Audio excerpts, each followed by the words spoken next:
Pod in My Noggin, hosted by CK Sims, creating a platform to elevate, educate, and heal by creating a space where people can share their stories of struggle, triumph, and redemption. CKS Media.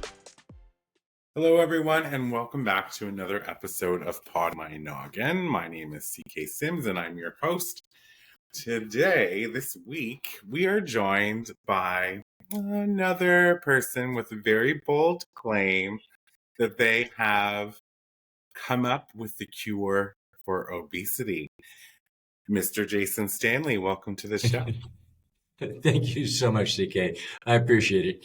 As we said off camera, I absolutely agree with your comment that another person has come up with a bold thing. And you know, we all wish we were one in a million, but I understand I am yet one of another million people who have come up with this claim. So you're spot on. Yeah. Thank you for the introduction. You're very welcome. So I want to let's get into it, right? So your claim, and I want to find exactly how you worded it. Where was that little piece that stuck out to me? But that's fine. What is your claim? Tell us your exact claim. If you had a bottom line, 30-second pitch, I guess, if you will, in an elevator. Okay. Well, first of all, it's a compulsion, and that supersedes all other emotional, mental drivers. It's compulsive behavior. And when we look at that, once we understand that, that's a huge, huge statement. It's a compulsion. It's in the brain, not in the mind. Mind is character, personality. That brain is a physical organ that we have, and it's embedded in the brain through childhood. And the bottom line here is that obesity is not the obese person's fault. It's in the brain. That's a bold claim, but yes, I like it. So the bold claim, I like the distinction between characteristic personality versus brain and organ, right? Mm-hmm. So you talk a lot about neuroplasticity. Yes. Right? So it's almost like something that could be hardwired. It is hardwired. That's the correct term. It is hardwired. You're not born with it hardwired, but it is hardwired through the environment as a child. And once you go through the developmental process, it's hardwired. So much to unpack here. So first off, I'm going to say I have known people who have been severely obese or they run the gamut. I myself have had a lot of weight on at one point, that sort of thing.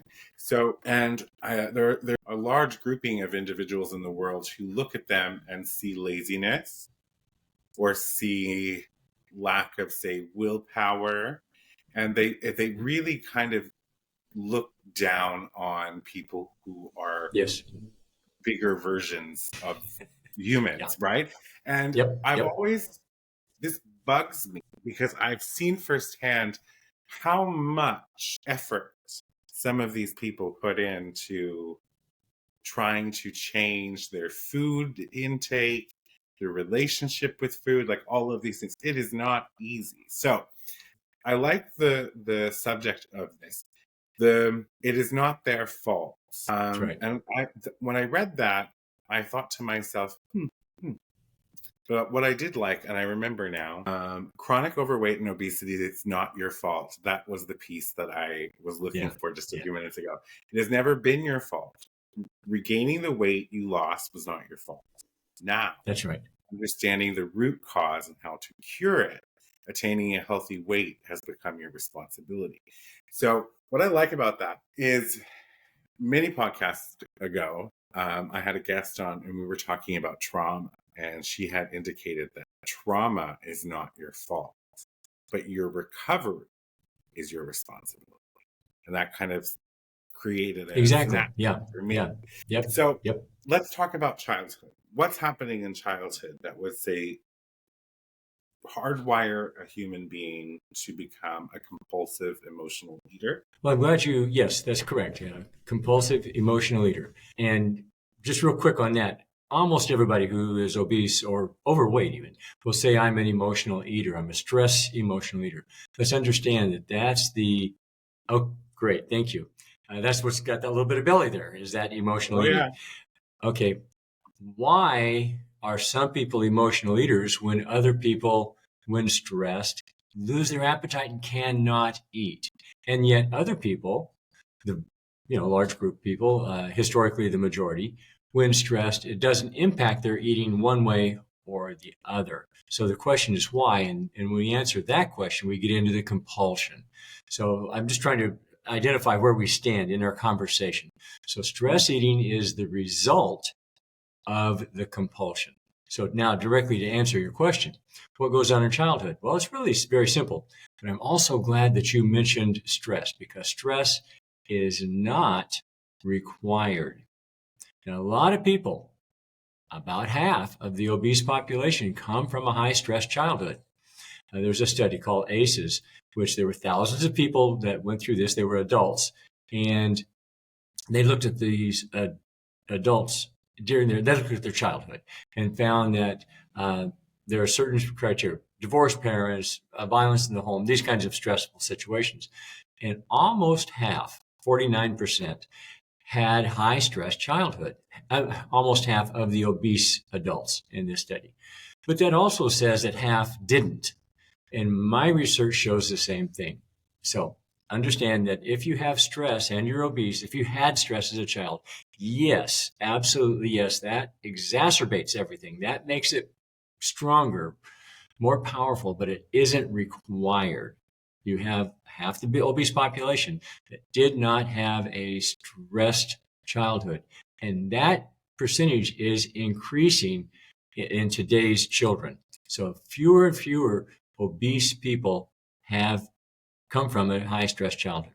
Now, what the piece is required, and that is that eating is the time of solace, or it's the time of joy, it's the time of entertainment. In other words, now, see, as we grow up, especially when we're in our earlier childhood, say age 3, 4, 5, we need, and it's not like we want, we need to be accepted. We need our parents to take care of us. We're 3 years old. You drop a 3-year-old child anywhere except the produce section, anywhere in the world, they're going to die if somebody doesn't take care of them. They don't know how to fend for themselves. And we need that. And we are emotionally hardwired from birth to please our parents, to get their acceptance. So when we're eating, we know we're safe. We know we're loved. We know we're cared for. And it doesn't have to go all the way to love. It just knows that we know that we are a good person. An easy example of that, that's not so much love, is the clean your plate. Now, by the way, I've been obese, and but this is not my motivator, but I have been. And my family was clean your plate. When I was a baby or a young child, there are starving children in China, and if you don't eat, they're going to die. So I was told I was a good person if I ate. And that gets embedded in a very specific part of the brain. And then when that's embedded, it's lifetime. It's it's called potentiated. It's permanently potentiated.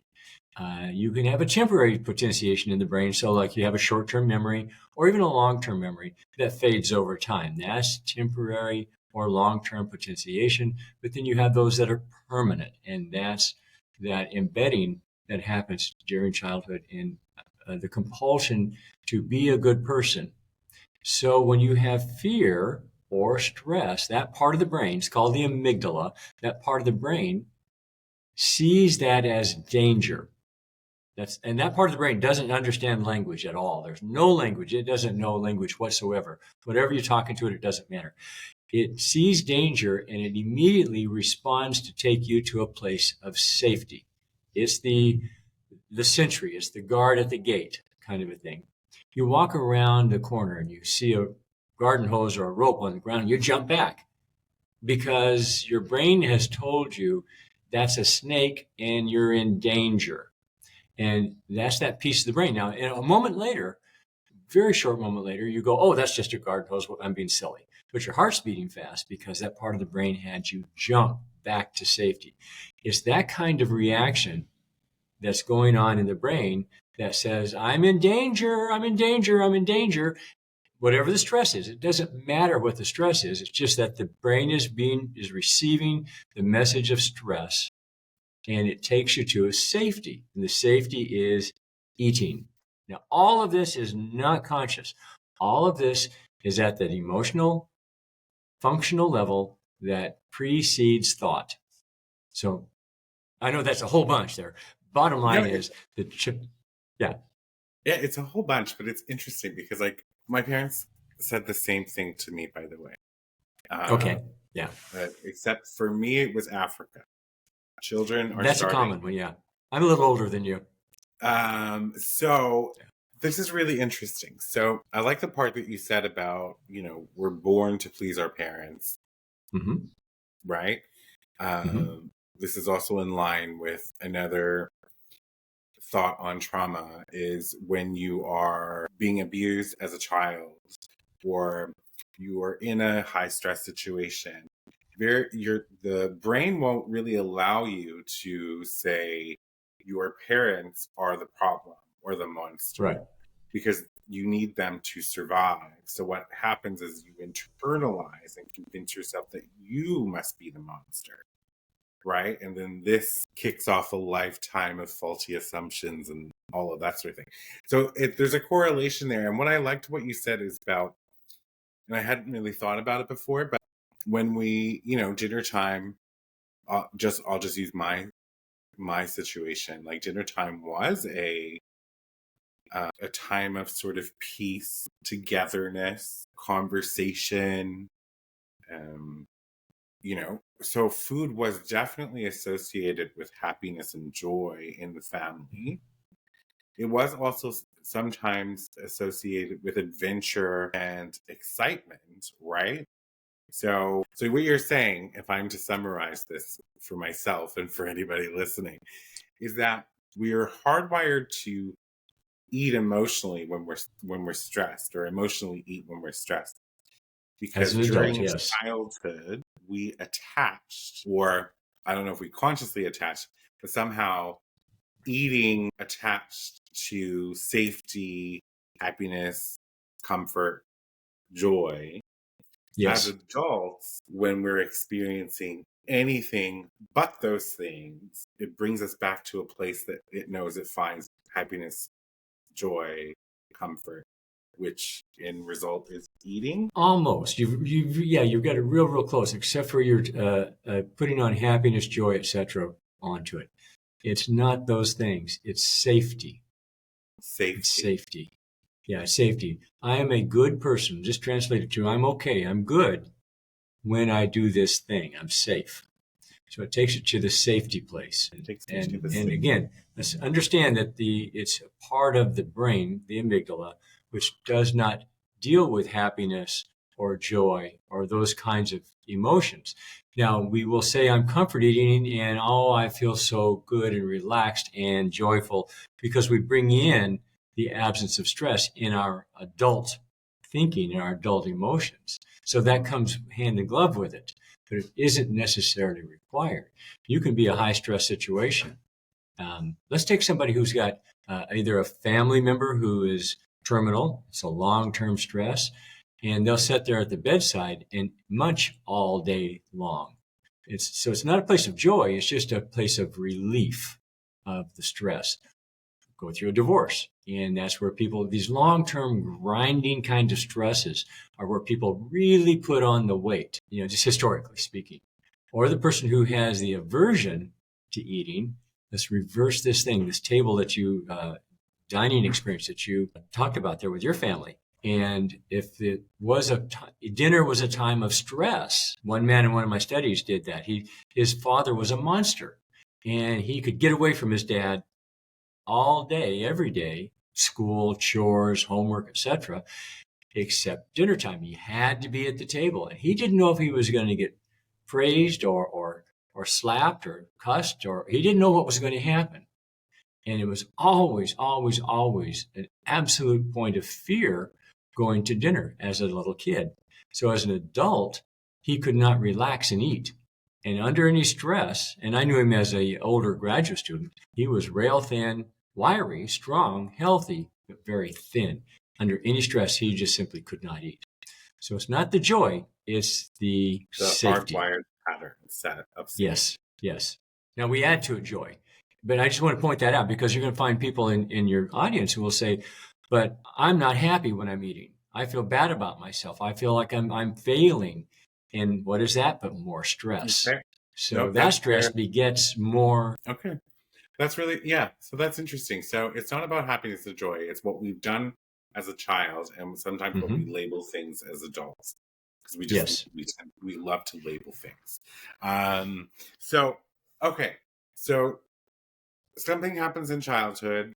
We find the amygdala. Amygdala, yeah. Eating with safety. Yes. Hardwires. As we grow older, when we get stressed, our brain tries to bring us to safety. Yes. And that typically results in eating, which leads to weight gain. Okay. I think I've got it now. So you have done, well, you had two, you're on your third clinical study. Yes. Third clinical study. So we're going to take a quick break. And we're going to come right back and we're going to discuss your clinical studies. We'll be right back, everyone. Life in Stitches by CK Sims. Available for purchase in paperback and ebook on all major platforms.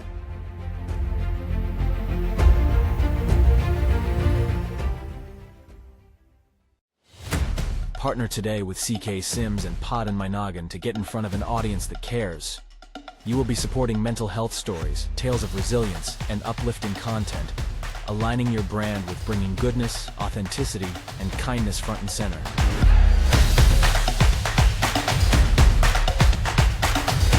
This spot could be yours. Do you have a story of struggle and resilience? One that you want to share with others and possibly help someone through their own struggles? Find the link in the show description and fill out the guest form today.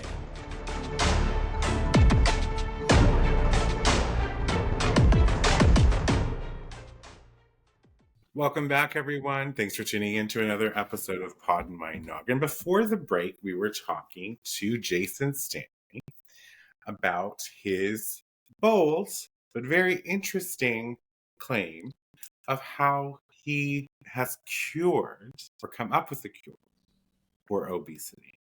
And to summarize real quick, correct me if I'm wrong, during childhood, our brain, the amygdala, associates eating with safety. This creates neuroplasticity within the brain that follow us through adolescence and adulthood. That when we face stressful situations, the brain automatically tries to bring us back to safety. Hence, we eat. And what would a lot of people, or 49% of an obese population during an ACEs study, if I remember correctly. Yes, ACE, like the card ACE, yeah. Okay, perfect. So 49% of an obese population in the ACE study indicated that they grew up in high stress environments. So yes, that's correct. Let's dive into your, well, for everybody at home, you had mentioned prior, but didn't talk too much about it. So the precursor to how you got onto this type of work was you yourself was once obese. Yes, yeah. Okay. Yeah, but that was not any of the motivation. What was really interesting to me, just as a person, was that I did my original study before I ever became heavy. Then some years later, now in the original study, I understood what was going on. I didn't know what was going on in the brain at all. It was a medical anthropology study, so I was out talking to people. I actually interviewed obese women, and it was for college. It was for a school paper. And I bumped into this environment where the women had this familial situation where they're always safe or acceptable or good while eating. And that early study, I also had it confused that we also had to have high stress, because they did. But that has proven since not to be the case. Anyhow, it was a good 10 years later that I was in a long-term high stress situation, and I could see exactly what was going on with myself, and that I was eating emotionally and grazing all day long and overeating, and I could not stop myself. It was as a study of one, it was pretty amazing. But yes, I became obese. And even though I had worked on it and understood exactly what was going on, I still couldn't not do it. Then later on, I got out of that stressful situation. It came to a natural ending.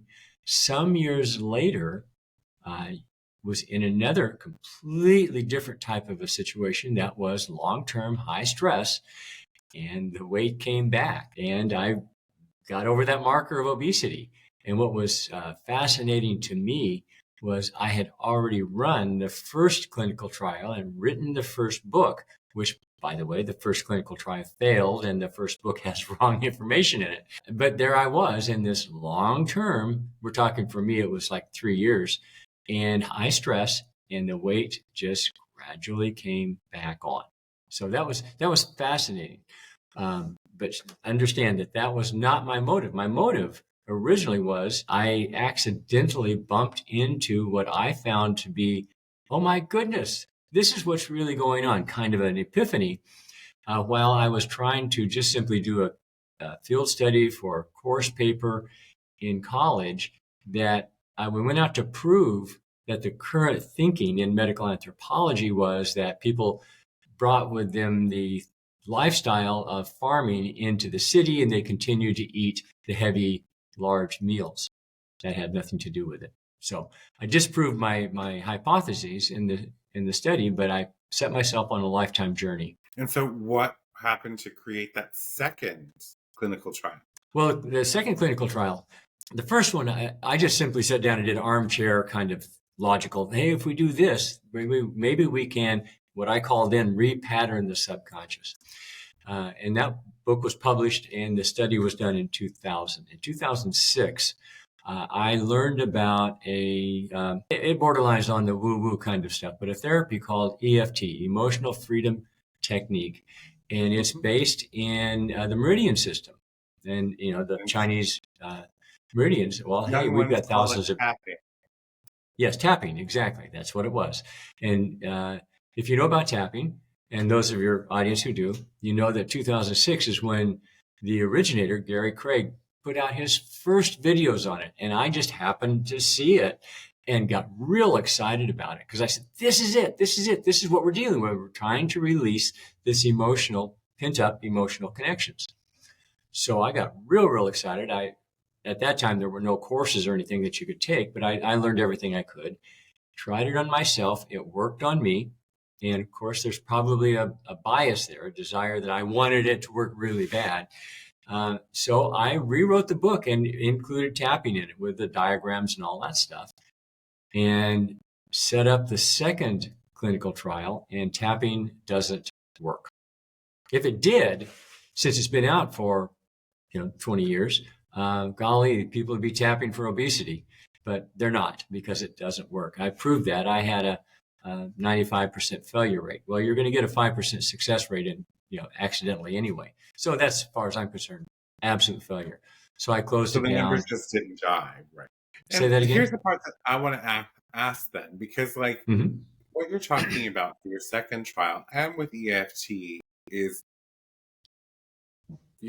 cognitive restructuring is how I envision what you're talking about in that process. But how do you cognitively restructure a part of your brain that doesn't speak language? You nailed it. That's why it doesn't work. Okay. Absolutely. 100%. That's why psychotherapy doesn't work. That's why CBT, cognitive behavior therapy, doesn't work. That's why social work programs like Weight Watchers, they don't work. If I can just take license a little bit, when somebody puts their money on the table and they pay for the program, whatever the program is, 95% of the people who do that lose the weight. Now, that's a very, very high statistic. However, 97 people out of every 100 who lose the weight gain it back in 18 months or less. So that's a 97% failure or a 3% success rate. So losing the weight through some kind of a cognitive social support is absolutely possible. It's probable you're going to do it. Gaining the weight back because we did not touch that part of the brain that creates the compulsion, well, that's guaranteed as well. Okay, so now you're on your third trial, clinical trial. Yes. Tell us about it. All right. It's been started in January 2022, so this is September, so 2 3/4 years. I'm winding down. I'm at just the last few people, and it's a situation where we're doing therapy on neuroplasticity. It's a neuroplasticity style of therapy, and the name of it is havening. The hesitation was I started to give you the technical name. It's too long. It has to scientific. Havening is the term for it, and it's online. You can look it up and find out about it. But essentially, what goes on in this part of the brain, in the neuroplasticity is there, but you have to get to it. The way you get to it is you create delta wave. You activate the pathway. So I have the person thinking about a joyful Christmas dinner or a happy time with mom eating a snack after school. Whatever it is that made them happy or makes them happy today, eating for comfort, stress eating, so grazing in the kitchen, and create the delta wave at the same time. You have to do them simultaneously, and then the delta wave gets into the brain. Of course, that's where the brain, the delta wave is. You go into delta, by the way, every night as you sleep. You go through your cycles of sleep, and at the very bottom, deepest sleep, you're in delta wave. It's a normal, natural part of the brain. So you're not putting anything that's dangerous or artificial. But what's happening is you also have this pathway that is activated. So that's, if you have a memory right now, you think of something that you did yesterday or 30 years ago, that memory is activated, that pathway is activated. So you activate these memories or this situation and then introduce delta wave, and without getting into the chemistry of it, chemical changes occur in the brain on that pathway that dissolves the connections. It doesn't dissolve the pathway, it dissolves the connections, so it no longer becomes a highway. So the stimulus of stress no longer has a place in the brain just to run down that highway. It's no longer the freeway of connection. So you essentially break that connection. So would you consider this similar to creating new neurons while trying to quit smoking? Are they in the same sort of realm of? Yeah, they're in the same realm, yeah.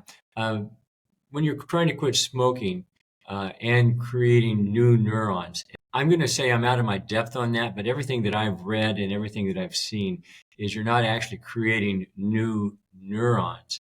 What you're doing is because smoking is an addiction, you're doing a combination of exactly what I just explained, and that is depotentiating a pathway, and you're also dealing with the addiction, which is a different part of the brain, that's the hypothalamus, and you are satisfying or repatterning the hypothalamus so that you don't have that craving, which is the dopamine craving that you get from the cigarette. Okay, so a super high level for those listening at home. Give us an example, if you can, feel like, of havening in real life. Oh, okay, sure. That's very easy. By the way, my work on havening is pretty much out on a limb here, but a lot of havening deals with stress.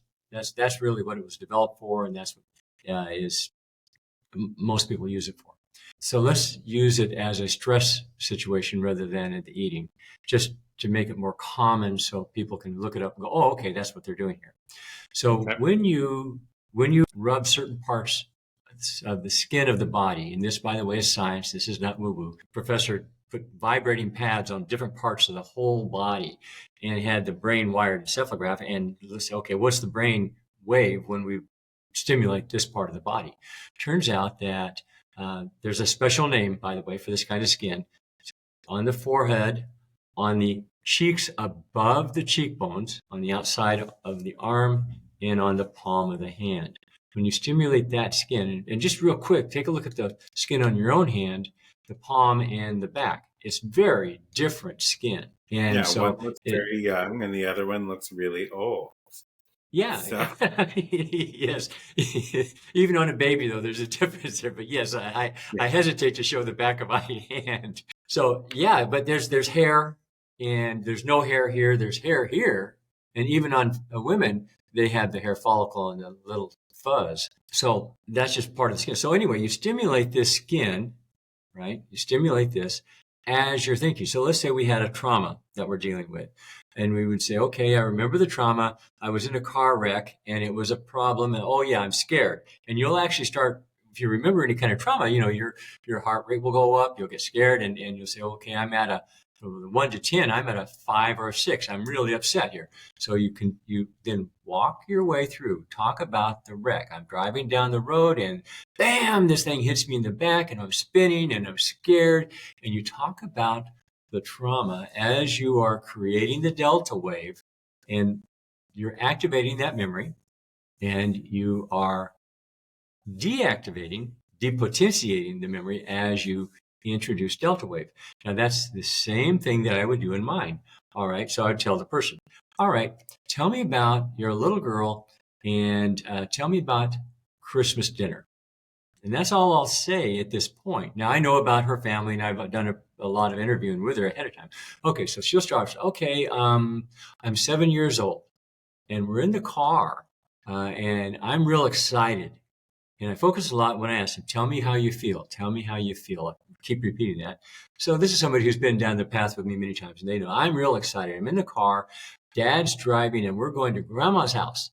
And we pull up and, oh, I'm so excited. I'm so excited about it. And so we're inside and, when I walk through the door, the smells, I can smell the turkey, and Grandma hollers at us from the kitchen, come in, come in, come in. And I run in and grab her. She gives me this big hug.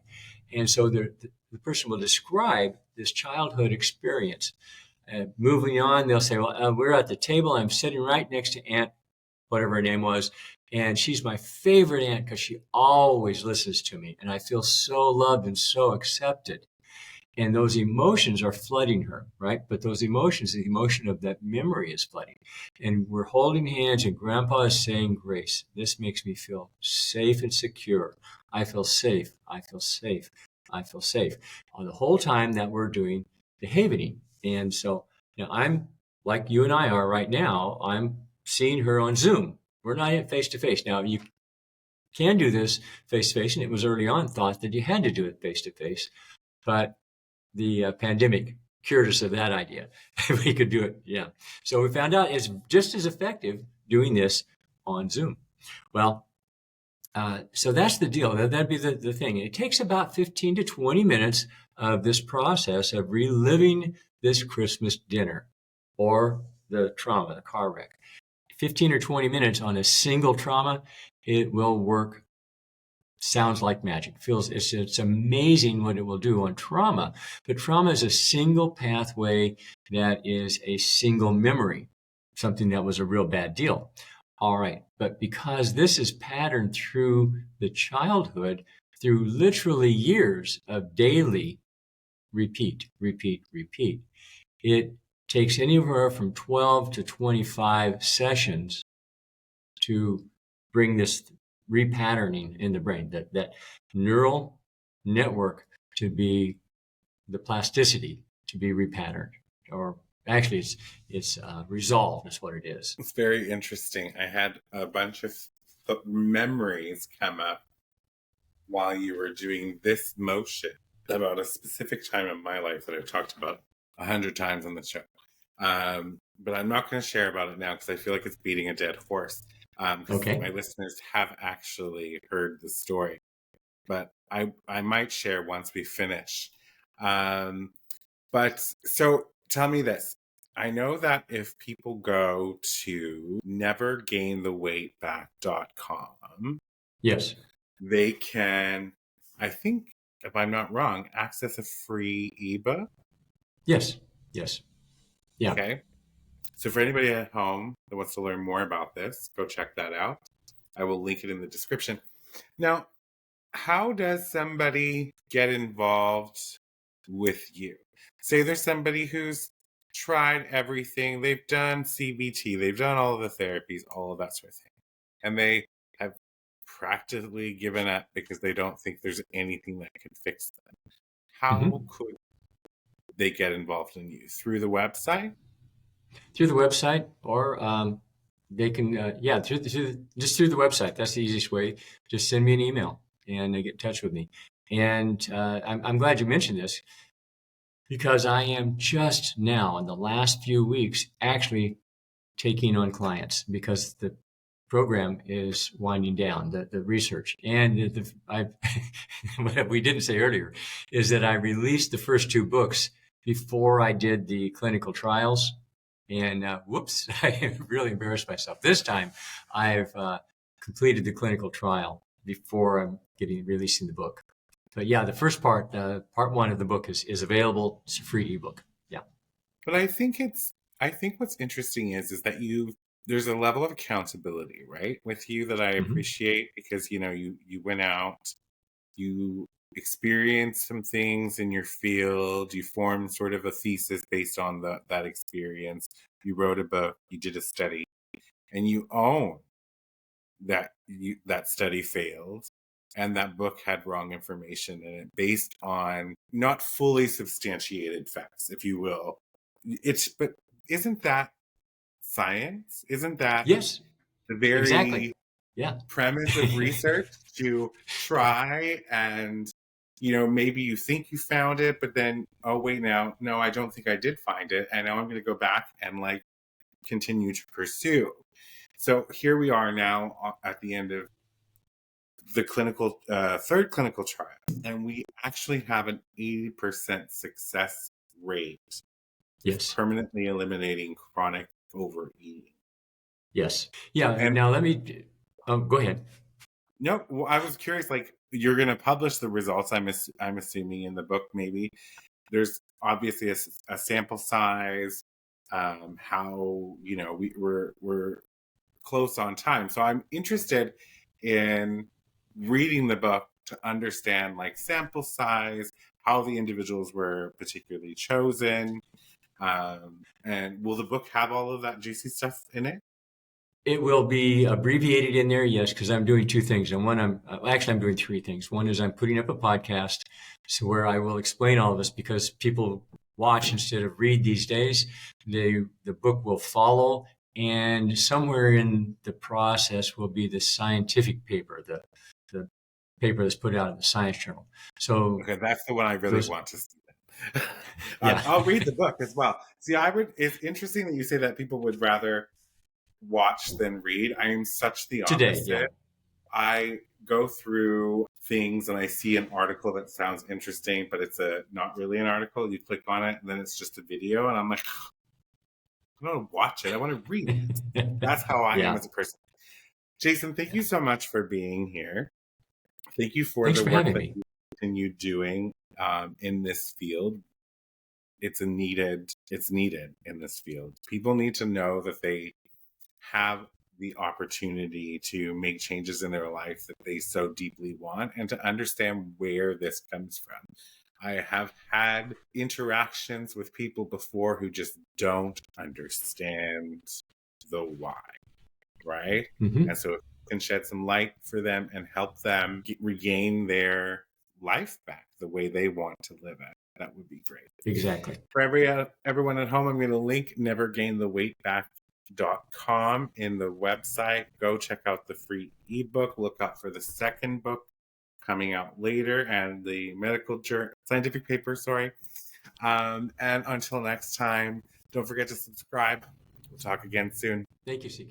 For media and sponsorship inquiries, email info@cksims.com or visit cksims.com and fill out the contact form. Be sure to subscribe so you don't miss an episode. A new episode airs every Saturday. CKS Media.